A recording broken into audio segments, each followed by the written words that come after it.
제가 하갈이 됐습니다. 이집트에서 태어났지만 일찍이 히브리 사람의 아내 사레님의 몸종이 되었답니다.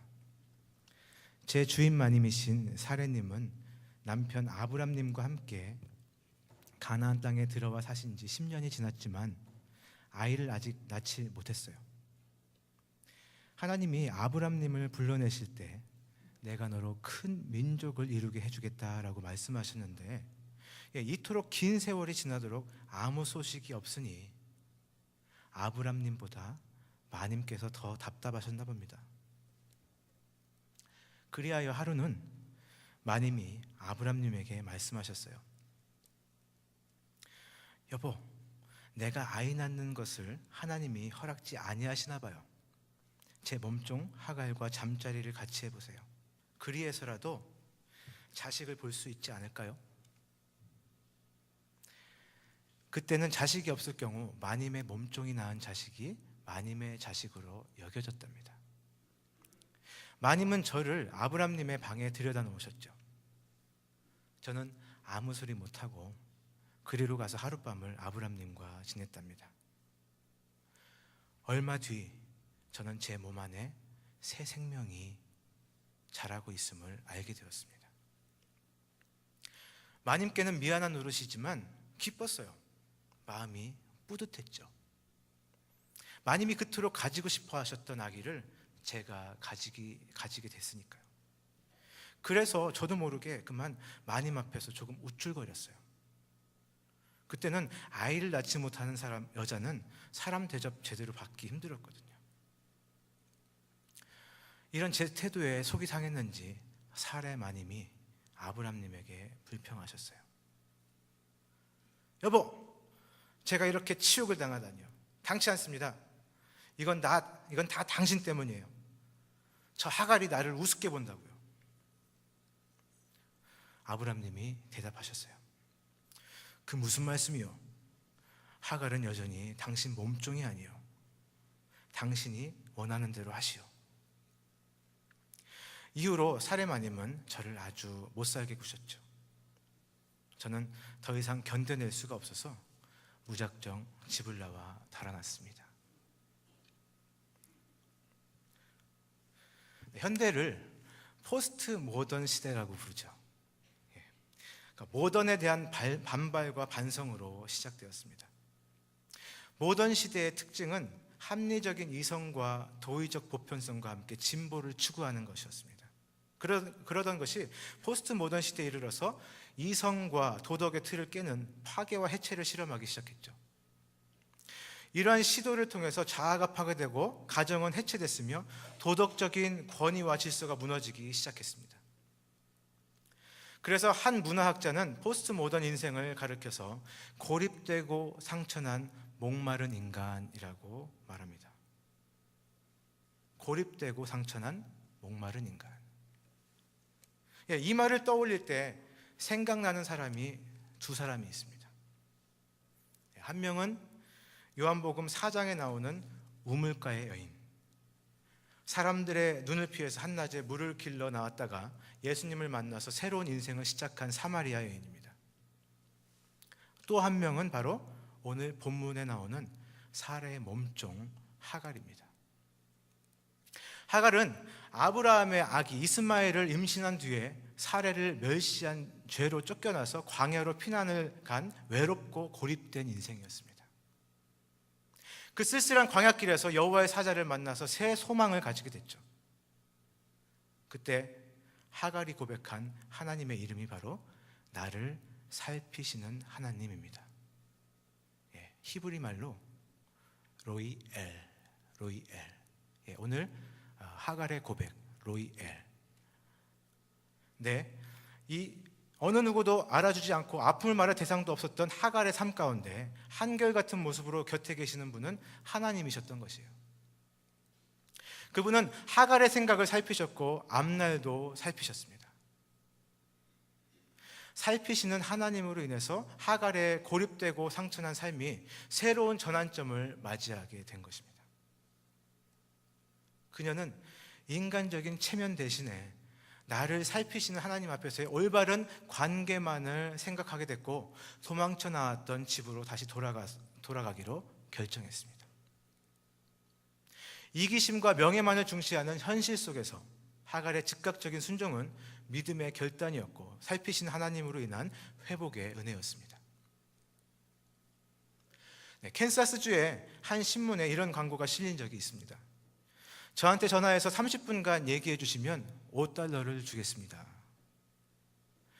고독이라는 질병을 앓고 있는 이 시대 사람들의 풍경이고 하나님 없이 살아가는 사람들의 외로운 발버둥이죠.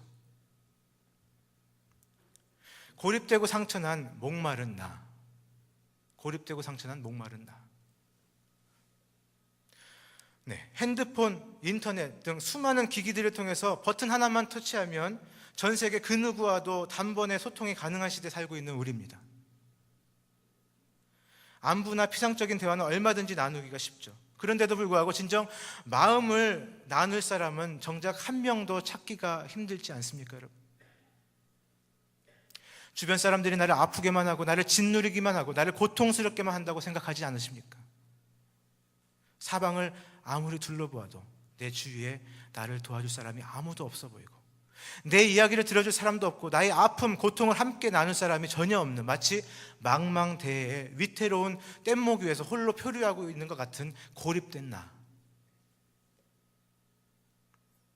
그러나 이것이 목마름으로 갈급함으로 나를 감싸면서 내가 이렇게 살아서는 안 되는데 나에게 어떠한 해결책이 꼭 필요한데 라는 그런 고백을 하고 계시지는 않습니까, 여러분?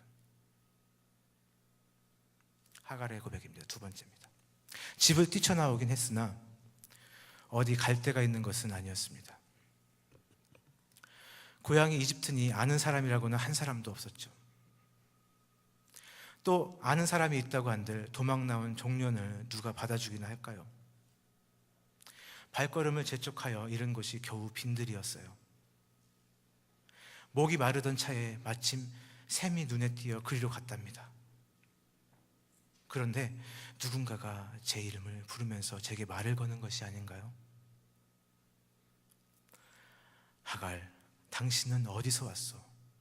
또 어디로 가려고 하는 거요? 저는 깜짝 놀랐습니다. 이 빈들에서 내게 말을 거는 사람이 있다니요. 한편 두렵기도 했지만 다른 한편으로는 반갑기도 해서 뒤돌아보지 않고 그냥 대답했습니다. 저는 주인 마님 살해가 무서워 도망 나왔어요. 그랬더니 그분이 말씀하셨어요. 하갈, 그러지 말고 사라에게로 돌아가세요. 그리고 그전처럼 시키는 대로 순종하세요. 이번에는 곧바로 대꾸하지 않았으나 속으로 저는 그럴 수 없다는 생각을 했죠. 그런데 그분이 이어서 말씀하셨어요. 내가 당신의 자손을 아주 많게 해서 그 수를 사람들이 셀 수 없게 해주겠소. 지금 당신은 아이를 가졌죠? 그 아이가 태어나거든 이스마엘이라는 이름을 붙여주세요. 그 순간 저는 제게 말을 걸어오신 분이 사람이 아니라 하나님이라는 생각이 들었어요. 그래서 그를 자세히 보려고 고개를 돌려봤는데 아무도 없는 게 아닐까요?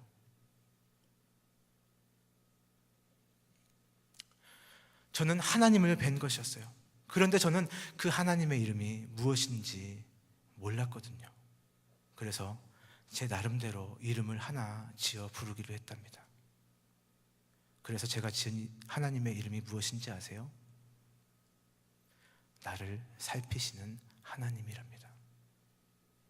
히브리 말로 로이엘이라고 하죠. 저는 저를 살피시는 하나님, 그리고 곧 태어날 제 아기까지 살피시는 하나님을 그 빈들의 샘가에서 만나 뵌 것이에요. 아니, 제가 만나 뵌 것이 아니라 그 하나님이 저를 찾아 만나 주신 것이에요.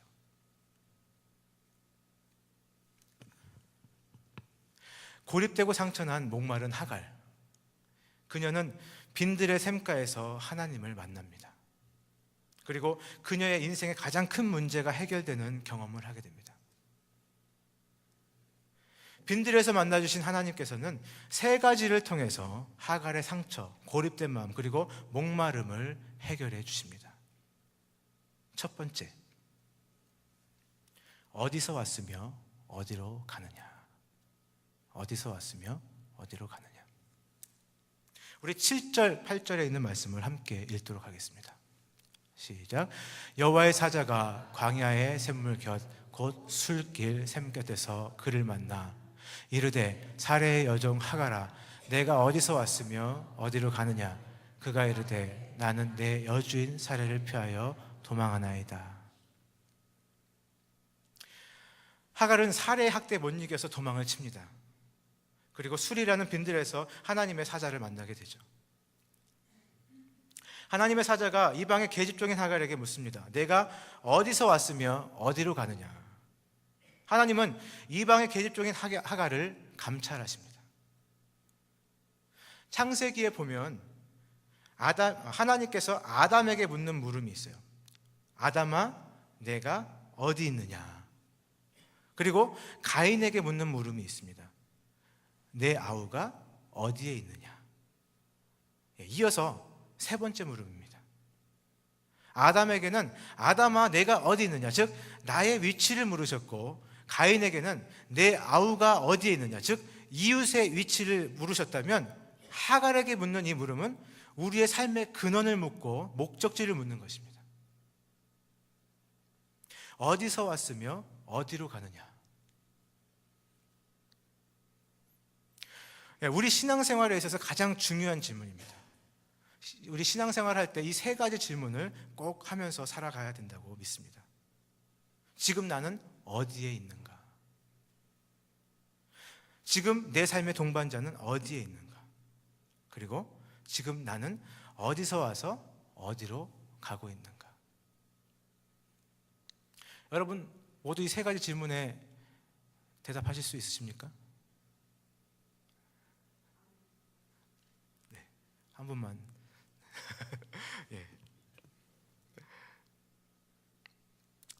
예, 지금 나는 어디에 있는가? 죄의 자리에 있는가? 하나님 자리에 있는가? 아니, 죄에 얽매여서 살아가고 있는가? 아니면 죄를 해결하고 살아가고 계신가? 해결하고 살아가고 있는가? 예, 좀 더 구체적으로 말씀드린다면 나의 죄 문제를 해결해 주신 예수님을 구원의 주님, 삶의 주님으로 영접했는가라는 질문입니다. 예, 그렇다면 두 번째입니다. 지금 내 삶의 동반자는 어디에 있는가? 내 삶의 동반자들인 이웃과의 관계가 어떠하냐는 것입니다.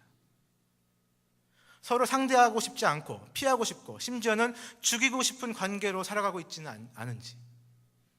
그리고 이제 하나님께서 하갈에게 하셨던 세 번째 마지막 질문, 어디서 와서 어디로 가느냐.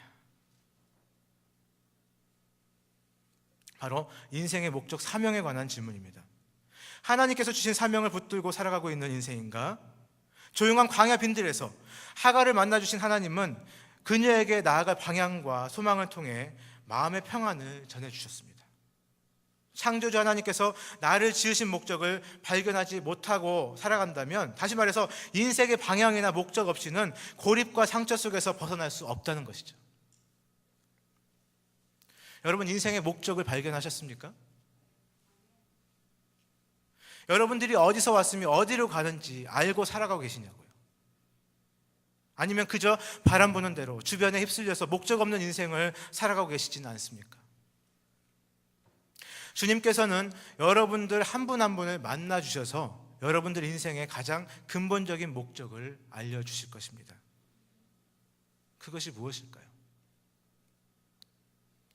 그리스도 안에 있는 모든 성도들의 가장 근본적인 목적은 예수 그리스도의 몸된 교회를 온전히 세우는 것입니다. 바로 여러분들 한 분 한 분에게 허락하신 은사를 통해 하나님 나라를 확장해 가는 것. 네, 하갈은 아브라함의 집에서 도망 나왔지만 하나님의 자기를 향한 놀라운 계획을 알게 된 후에 그 구원 계획을 이루기 위해서 다시 아브라함 사레 곁으로 가야 했습니다. 그것을 하나님께서 알려주신 것이죠. 저와 여러분들도 하나님의 구원 계획인 우리 교회를 건강하게 세우는 일에 온전하게 쓰임받아야 될 것을 확실히 알고 그렇게 하나님 앞에 쓰임받기를 주님의 이름으로 축원합니다. 하갈의 상처, 고립된 마음, 그리고 목마름을 해결해 주시기 위해 두 번째로 보여주시는 것이 있습니다. 두 번째, 현재 자신의 위치에서 최선을 다하라. 현재 자신의 위치에서 최선을 다하라. 우리 9절 말씀을 함께 읽도록 하겠습니다. 시작. 여호와의 사자가 그에게 이르되 내 여주인에게로 돌아가서 그 수하에 복종하라. 아멘. 하갈을 위로하시는 하나님의 말씀은 그녀가 도망쳐 나왔던 어려운 환경으로 되돌아가며 다시 무거운 짐을 짊어지라고 하십니다. 종이 자유를 얻을 수 있는 길은 주인으로부터 사면에 있지 결코 도망치는 것에 있지 않아요. 이 문제는 하갈에게도 큰 문제였겠지만 약속의 자손이 잉태된 아브라함의 가족에게도 엄청난 문제였습니다. 이 문제를 해결할 방안은 결코 피하는 것에 있지 않았어요. 9절 말씀과 같이 돌아가서 그 수하에 복종해야 하는 것이었습니다. 사도 바울이 집필한 빌레몬서에서도 보면 빌레몬의 달아난 종 오네시모에게 취한 바울의 행동도 그와 같았습니다. 빌레몬서 1장 12절에서 내게 그를 돌려보내노니 그는 내 신복이라 라고 말씀하고 있죠. 오늘날 사회 기강이 해이해지고 각종 부정부패가 만연하는 까닭도 따지고 보면 학자가 학자의 신분을 떠나고 위정자가 국민의 공복이라는 위치를 떠나고 군인이 활동 반경을 이탈해서 경거망동하는 데 있음을 알아야 합니다. 그 해가 돌아와 왕들의 출전할 때가 되매 다윗이 요압과 그에게 있는 그의 부하들과 온 이스라엘 군대를 보내니 그들이 암몬 자손을 멸하고 랍바를 내었었고 다윗은 예루살렘에 그대로 있더라. 저녁 때에 다윗이 그의 침상에서 일어나 왕궁 옥상에 거닐다가 그곳에서 보니 한 여인이 목욕을 하는데 심히 아름다워 보이는지라. 사무엘하 11장 1절에서 2절까지 있는 말씀입니다. 전쟁에 나가지 않고 왕궁의 옥상에서 서성이던 다윗, 그에게 자기 전 인생의 치명적인 범죄를 가져오게 된 것도 바로 자신이 현재 있어야 할 위치에 있지 않았기 때문이라는 것을 우리가 말씀을 통해서 볼 수가 있죠. 9절에서 수하에 복종하라, 수하에 복종하라 해서 수하라고 해당되는 히브리어 야드라는 말은 힘, 지배, 명령, 보호 등으로 쓰입니다. 힘, 지배, 명령, 보호. 다시 말해서 주인의 권위와 권세에 복종하라는 것이죠. 이는 살해, 학대에 대해서도 참고 온순하게 순종하라는 의미가 있습니다. 힘들다고 도망치고 자존심 상한다고 머리로 들이받고 그렇게 하라는 것이 아니라 세상의 모든 권위도 하나님께서 주신 것이라는 것을 인정하고 질서 안에서 순종하고 복종하고 피하지 말고 자신의 위치를 바로 알고 행해야 한다는 것이죠. 상사가 내 잘못을 꾸짖었을 때 뒤에서 동료들과 같이 욕하면서 스트레스 푸는 것이 아니라 골방에 들어가서 그를 위해서 기도하는 것이 필요하다는 것입니다. 하갈의 상처, 고립된 마음, 그리고 목마름을 해결해 주기 위해서 세 번째로 보여주시는 것이 있습니다. 세 번째입니다. 약속을 기다리라. 우리 10절과 11절 말씀을 함께 읽도록 하겠습니다. 시작. 여호와의 사자가 또 그에게 이르되 내가 내 씨를 크게 번성하여 그 수가 많아 셀 수 없게 하리라. 여호와의 사자가 또 그에게 이르되 내가 임신하였은즉 아들을 낳으리니 그 이름을 이스마엘이라 하라. 이는 여호와께서 내 고통을 들으셨음이니라. 아멘. 하나님께서는 왜 학대받는 곳으로 다시 가라고 하셨을까요? 거기에는 약속이 있기 때문입니다. 약속이 있다면 오늘의 고난은 견딜 수가 있죠. 그 고난에 의미가 생기기 때문입니다. 하갈에게 태어날 아이를 통해서 큰 민족을 이룰 것이다라는 약속, 마치 아브라함에게 말씀하셨던 것 같은 그런 똑같은 약속을 하고 계세요. 하갈에게서 태어날 아들의 이름이 무엇입니까, 여러분? 이스마엘. 예. 여호와의 사자가 또 그에게 이르되 내게 임신하였은즉 아들을 낳으리니 그 이름을 이스마엘이라 하라. 이는 여호와께서 내 고통을 들으셨음이니라. 이스마엘, 하나님께서 들으셨다입니다. 보잘것없는 이방 계집종이라도 그 고통을 들으시는 하나님이시죠. 여러분, 그러나 우리는 어떤 신분입니까? 자기의 독생자이신 예수 그리스도를 통해 구원을 허락하신 하나님의 너무도 사랑하시는 자녀죠. 보잘것없는 이방의 계집종 하갈에게도 만나주셔서 아브라함에게 하셨던 거대한 약속을 하신 하나님. 그러나 하나님의 자녀인 우리들에게는 어떤 약속이 있습니까, 여러분? 내가 너로 좋은 집 사주고 좋은 차 사주고 떵떵거리면서 살아가도록 해주겠다? 내가 너의 자녀로 좋은 학교 가고 돈 많은 배우자 만나고 똑똑한 자녀 갖도록 해주겠다? 그게 답니까, 여러분? 그러고도 하나님의 자녀 맞습니까? 좀 더 근본적인 약속을 받아내십시오. 이왕이면 가장 큰 약속을 하나님께 받아내셔야 됩니다. 하나님께서 가장 기뻐하시는 것이 무엇입니까, 여러분? 영혼 구원 아닙니까? 내가 너로 한 민족을 구원할, 한 시대를 움직일 위대한 하나님의 사람이 되게 해주겠다. 그러기 위해서 내가 너로 위대한 사업가로, 위대한 정치가로, 위대한 전도자, 위대한 선교사로, 위대한 학자로, 위대한 의사로 사용하겠다. 여러분, 그러한 약속 받아내십시오. 여러분, 모두 구원받은 하나님의 자녀 아닙니까, 여러분? 하갈보다 더 큰 하나님의 약속을 받아내시길 주님의 이름으로 축복합니다. 이것이 바로 하나님의 비전입니다. 하나님의 사람들이 받아야 하는 비전인 것입니다. 내게 닥친 문제를 피하고 들이받는 것이 아니라 직면하되 하나님께서 여러분들에게 주시는 약속, 비전을 붙들고 세상으로 나가야 한다는 것이죠. 그럴 때 하갈의 고백, 로이엘, 즉 나를 살피시는 하나님이라는 고백을 여러분들도 하실 수 있을 것입니다. 네, 하갈의 세 번째 고백입니다. 저는 마님이 계시는 곳으로 돌아갔지요. 달이 차서 아이를 낳았는데 아들이었어요. 빈들에서 나를 살피시는 하나님이 일러주신 대로 이름을 이스마엘이라고 했답니다. 그때 아브람님의 연세가 86이었어요. 그리고 13년이 지났어요. 아브람님은 이제 99살이 되셨죠.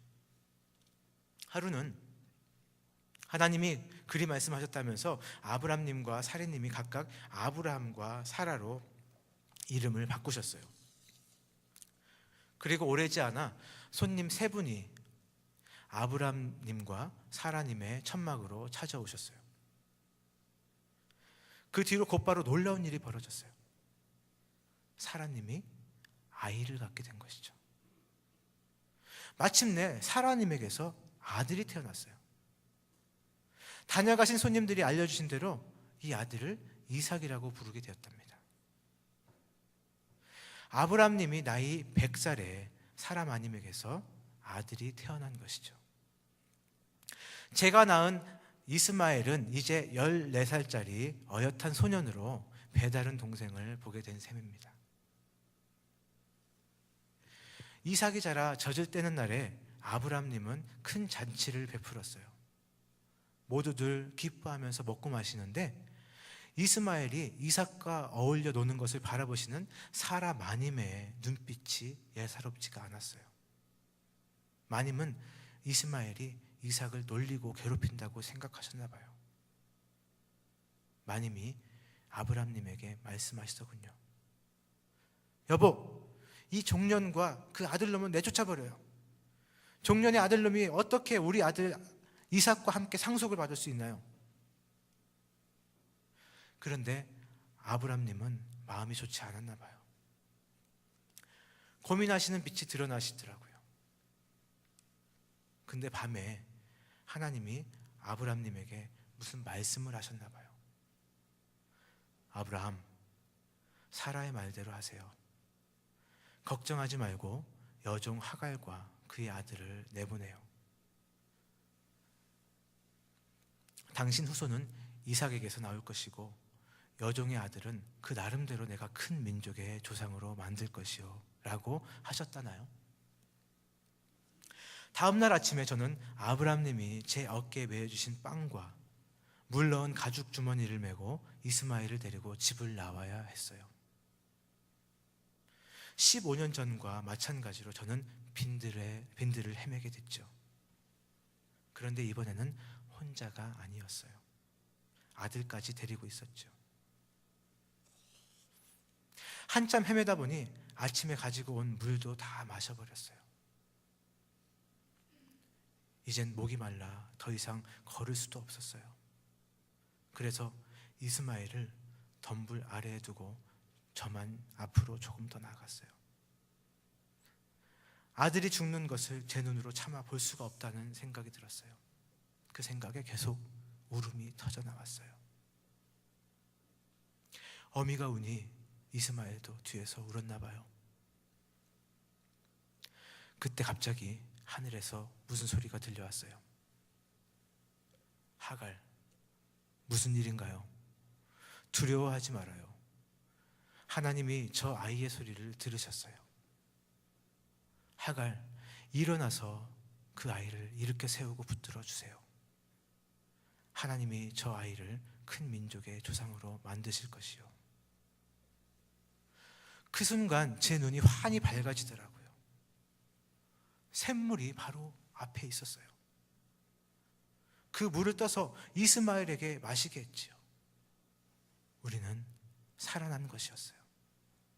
그 뒤로도 하나님은 이스마엘을 도우셨어요. 여러분, 하나님은 믿음의 조상 아브라함과 그의 아내 사라의 하나님만이 아니에요.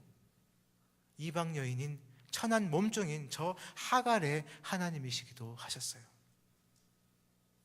그 하나님 덕분에 저와 제 아들 이스마엘도 이렇게 살았답니다.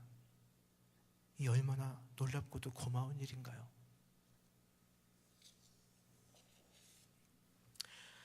하갈은 힘들고 어려운 상황, 고난의 상황 속에서 하나님을 만났습니다. 그래서 그 만난 곳을 브엘라 헤로이라고 불렀습니다. 브엘라 헤로이. 그 뜻은 나를 살피시는 살아계신 이의 우물이다입니다. 그리고 그 후로는 믿음의 눈으로 살피시는 하나님을 바라보았습니다. 그 안에서 하갈과 이스마엘은 당당한 삶의 주인공이 됩니다. 그리고 그 하나님은 지금도 살아계십니다. 외로움과 고립의 현실이 우리를 슬프게 할지라도 순종과 회복의 은혜를 주시고자 여전히 한결같음으로 우리를 살피시는 하나님, 그 하나님께서 여러분과 함께 계신다는 것을 신뢰하시길 바랍니다. 살피신 하나님의 눈을 바라보십시오. 하갈을 용기 있게 하시고 회복케 하신 살피시는 하나님의 은혜가 여러분들 가운데 넘쳐나기를 소원합니다. 돌보시는 하나님을 만나는 가운데 주인공이 되는 저와 여러분이 되기를 주님의 이름으로 축복합니다. 이제 하갈의 마지막 고백을 찬양으로 올려드리겠습니다.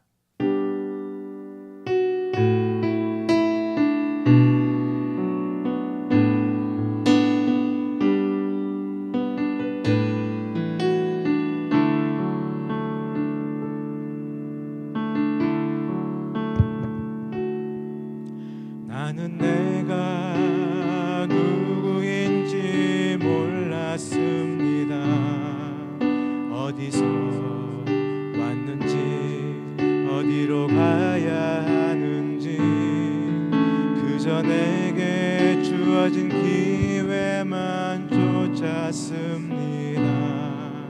이것이 세상을 옳게 사는 것처럼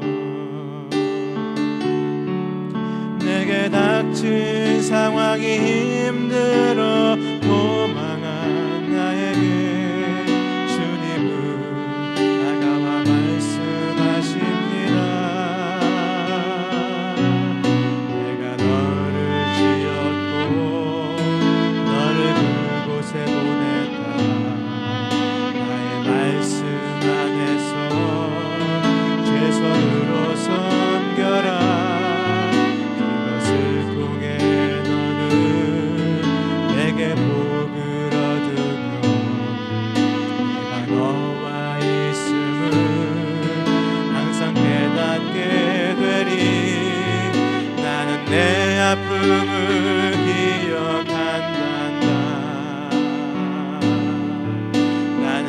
나의 순종을 기뻐한단다.